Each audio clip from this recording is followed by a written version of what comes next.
जय हिंद, नमस्कार। अग्निपथ योजना को लेकर युवाओं की समस्याएं कुछ कम होने का नाम नहीं ले रही,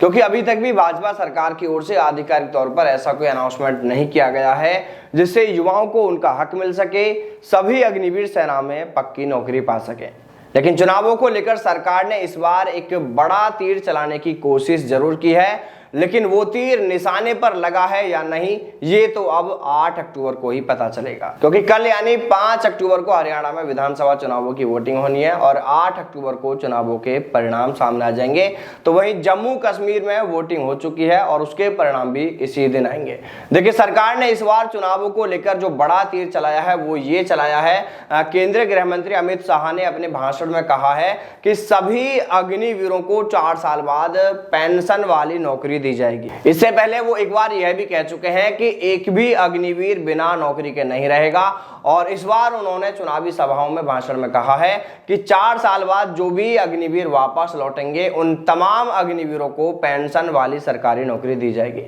अब देखिए, इस बात को सुनने के बाद तो यही लगता है कि यह सिर्फ और सिर्फ कहने वाली बातें हैं, ये कि चुनावी जुमला है, चुनावी फायदे के लिए इस तरह की बातें कही जा रही हैं। ऐसा किसी भी हाल में संभव नहीं हो पाएगा, ऐसा पॉसिबल नहीं लग रहा है कि ऐसा कुछ हो सकता है। अब देखिए, अगर इन दोनों राज्यों के विधानसभा चुनावों के नतीजों की बात करें तो देखिए, ये जो नतीजे हैं बहुत कुछ तय करने वाले हैं अग्निपथ योजना को लेकर। अगर इन दोनों राज्यों में भाजपा का सफाया हो जाता है तो फिर सरकार को अग्निपथ योजना को लेकर हर हाल में गंभीरता से सोचना पड़ेगा,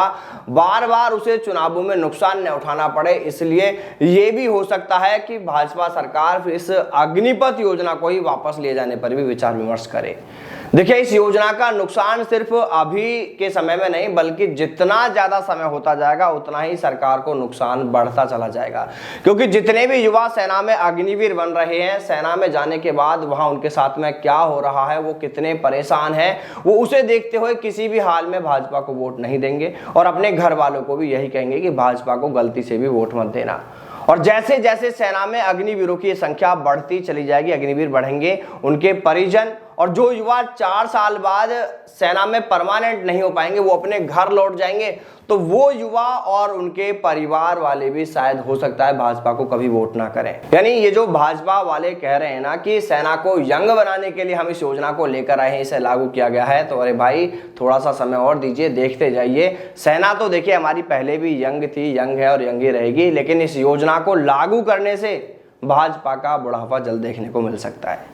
देखिए, हम किसी सरकार के विरोधी बिल्कुल नहीं है, हम भाजपा से कोई नफरत नहीं करते हैं, बल्कि हमारी विचारधारा कई मुद्दों पर भाजपा से मिलती है, लेकिन हम इस अग्निपथ योजना का विरोध करते रहे हैं, करते हैं, और जब तक यह योजना रहेगी या इसमें कमियां रहेंगी तब तक हम यूं ही खुलकर इस योजना को गलत कहते रहेंगे, क्योंकि इस योजना को लागू करने से किसी का कोई फायदा नहीं है, बल्कि इसके कई सारे नुकसान हैं जो भविष्य में एक समय पर हमें हर हाल में देखने को मिलेंगे। देखिए, इस योजना से सेना मजबूत नहीं बल्कि सेना कमजोर होगी, और इस बात को कई पूर्व सेना अधिकारी रहे चिल्ला चिल्ला कर कह चुके हैं। कई सैन्य अधिकारी इसको लेकर आज भी खूब शोर मचाकर कह रहे हैं कि इस योजना को वापस ले लिया जाए, ये योजना किसी काम की नहीं है, ये योजना भविष्य में देश के लिए खतरे की घंटी हो सकती है, ये योजना सेना को कमजोर बनाने की योजना है, ये योजना सेना की पेंशन बंद करने की योजना है, ये योजना सैनिकों का वेतन कटौती करने की योजना है, ये सेना की योजना बिल्कुल नहीं है। इसे सरकार ने जबरन सेनाओं पर थोपा है, इसलिए इस योजना को हर हाल में वापस लिया जाए। और देखना, ये योजना एक दिन वापस होकर ही रहेगी, भले ही इसमें और थोड़ा वक्त लगे,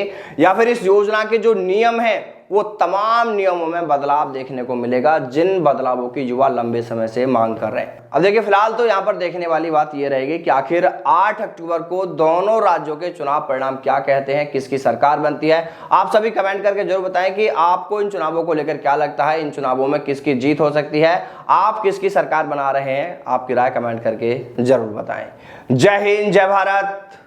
वंदे मातरम।